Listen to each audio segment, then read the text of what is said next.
Hari ini Putri Duyung ada di mana-mana dari Ariel Disney yang ingin jadi manusia hingga dokumenter palsu Animal Planet yang membuat orang percaya mereka nyata. Mereka adalah simbol romansa, keindahan laut, fantasi. Tapi Putri Duyung asli dalam mitologi dan folklore adalah sesuatu yang jauh lebih gelap. Mereka tenggelamkan kapal dengan sengaja, meramal kematian, mencuri jiwa, dan kadang memakan pelaut yang mereka pikat. Saya akan membongkar bagaimana makhluk paling mematikan di laut berubah jadi princess Disney paling populer. Sirens, predator asli laut. Dalam mitologi Yunani, sirens adalah makhluk yang sangat berbahaya. Versi asli mereka sebenarnya setengah burung, setengah wanita bukan ikan. Tapi seiring waktu, image mereka bergabung dengan berbagai makhluk laut mitologi lain dan menjadi apa yang kita kenal sebagai mermaid Putri Duyung. Odysseus dalam The Odyssey karya Homer menghadapi sirens. Sersi penyihir memperingatkannya. Sirens akan menyanyikan lagu yang membuat kamu lupa segalanya rumah, keluarga, tujuan. Kamu akan duduk di kapal sampai mati kelaparan, hanya untuk mendengar mereka. Odysseus memerintahkan awaknya menutup telinga dengan lilin, tapi dia sendiri ingin dengar nyanyian itu. Jadi dia minta diikat ke tiang kapal. Ketika mereka lewat pulau Sirens, Odysseus mendengar nyanyian paling indah. Sirens menjanjikan pengetahuan, menjanjikan kebahagiaan, menjanjikan semua yang dia inginkan. Dia berteriak minta dilepas, berjuang melawan ikatan, tapi awaknya tidak dengar karena telinga tertutup lilin. Mereka berhasil lewat. Di pantai Pulau Sirens, ada tumpukan tulang pelaut yang tidak seberuntung itu. Putri Duyung dalam folklore Eropa. Di luar Yunani, hampir setiap budaya maritim punya versi Putri Duyung mereka sendiri. Dan hampir semua versi itu menakutkan. Dalam folklore Eropa Utara, mermaid adalah omen pertanda kematian. Melihat mermaid sebelum berlayar berarti kapal akan tenggelam. Mendengar nyanyian mereka berarti badai datang. Dalam tradisi Celtic, ada Merrow Putri Duyung Irlandia yang bisa berubah jadi manusia dengan memakai magical cap topi ajaib. Kalau seorang nelayan mencuri capnya, Merrow terpaksa tinggal di darat dan kadang menikah dengan pencuri itu. Tapi dia selalu sedih, selalu menatap laut, dan kalau dia menemukan capnya, dia akan langsung kembali ke laut tanpa melihat ke belakang meninggalkan suami dan anak-anak. Skotlandia punya Selkia Seal People makhluk yang bisa lepas kulit seal mereka dan jadi manusia cantik. Seperti Merrow, kalau kulitnya dicuri, mereka terpaksa tinggal di darat. Tapi cerita-cerita ini selalu tragis. Selkie yang jadi istri nelayan tidak pernah benar-benar bahagia. Dia rindu laut, dan suatu hari dia menemukan kulitnya yang disembunyikan, dan dia pergi selamanya. Di Jerman ada Nix atau Nix Water Spirits roh air yang bisa berubah bentuk. Mereka kadang membantu manusia tapi lebih sering menenggelamkan mereka. Ada cerita tentang Nix yang menarik anak-anak ke sungai dan menenggelamkan mereka. Nix Ziad Dichinunter Nix akan tarik kamu ke bawah adalah peringatan yang diberikan orang tua ke anak-anak untuk tidak main di dekat air. Rusalka, roh wanita tenggelam dalam folklore Slavia, terutama Rusia dan Ukraina. Ada Rusalka dan ini adalah salah satu versi paling kelam dari Putri Duyung.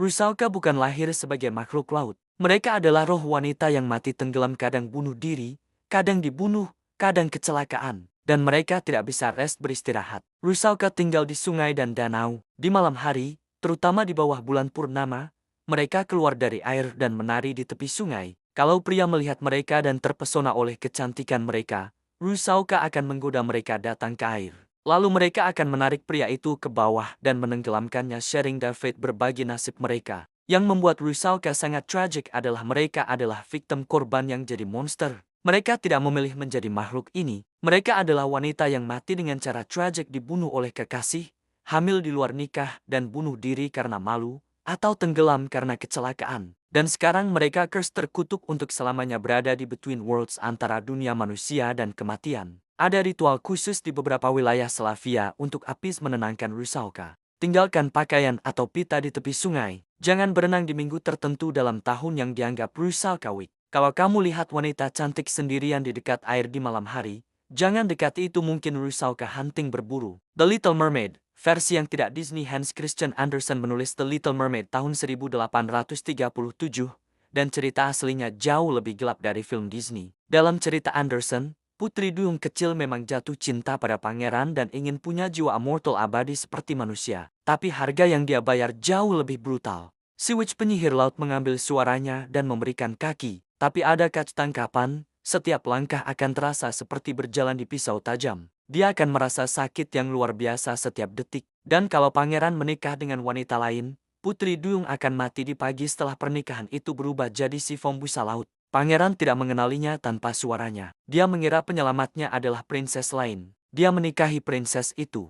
Malam sebelum Putri Duyung harus mati, saudara-saudaranya datang dengan pisau, bunuh pangeran dengan ini, dan darahnya akan buat kamu jadi Putri Duyung lagi. Kamu akan hidup. Tapi Putri Duyung tidak bisa membunuh orang yang dia cintai. Di pagi hari, dia melempar diri ke laut dan berubah jadi busa. Versi Anderson punya ending yang slightly lebih hopeful. Dia jadi Doctor of the Air, anak udara dengan chance kesempatan mendapat jiwa mortal setelah 300 tahun melakukan good deeds, perbuatan baik. Tapi ini tetap jauh dari happy ending Disney. Ini adalah cerita tentang unrequited love, cinta tak berbalas, sacrifice, pengorbanan yang tidak dihargai, dan suffering, penderitaan yang tidak berakhir. Columbus dan Mermaid yang jelek. Ada ironi besar dalam sejarah Mermaid. Ketika Christopher Columbus mengklaim melihat 3 mermaid di lepas pantai Hispaniola tahun 1493, dia menulis dalam jurnalnya, "They are not as beautiful as they are painted, although to some extent they have a human appearance in the face." Mereka tidak secantik yang dilukis, meski sampai tingkat tertentu mereka punya penampilan manusia di wajah.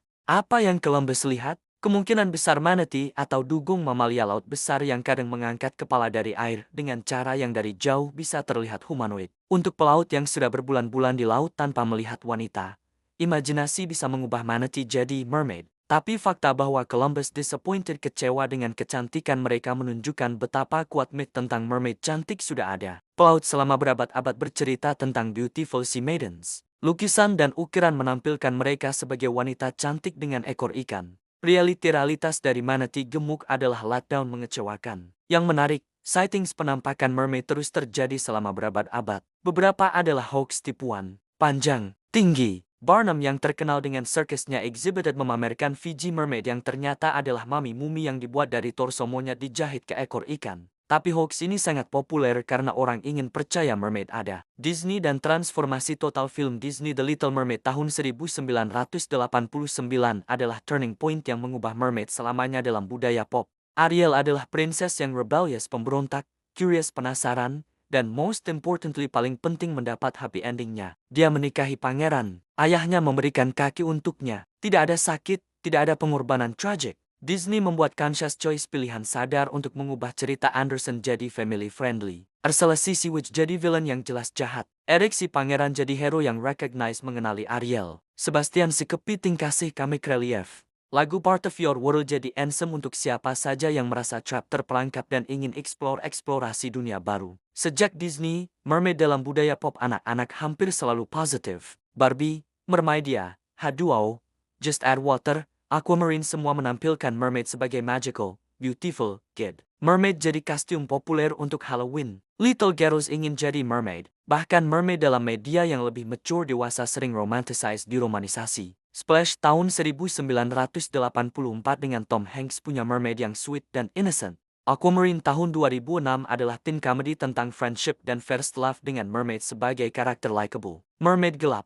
Comeback, tapi ada counter movement untuk mengembalikan mermaid ke nature, sifat mereka yang menakutkan. Pirates of the Caribbean, on Stranger Tides tahun 2011 menampilkan mermaid yang violent dan deadly, mematikan. Mereka tak menyerang dengan ganas, dragging menyeret pelaut ke bawah air, drowning menenggelamkan mereka. Serial TV Siren tahun 2018 sampai 2020 tampilkan mermaid sebagai apex predators, predator puncak dengan gigi tajam, kekuatan superhuman, dan moral yang alien dari manusia. Mereka bukan evil tapi juga bukan friend, teman manusia. Mereka adalah spesies berbeda dengan agenda sendiri. The Lure film Poland tahun 2015 adalah musical horror tentang dua mermaid yang jadi cabaret singers di Warsaw. Tapi mereka tetap predators yang kadang memakan manusia. Film ini adalah subversif dan strange, aneh, menggabungkan beauty dengan horror. Folklore horror modern juga re-embrace mermaid menakutkan. Dalam beberapa indie films dan short stories, mermaid kembali jadi omen kematian, predator laut, atau tragic spirits yang tidak bisa rest.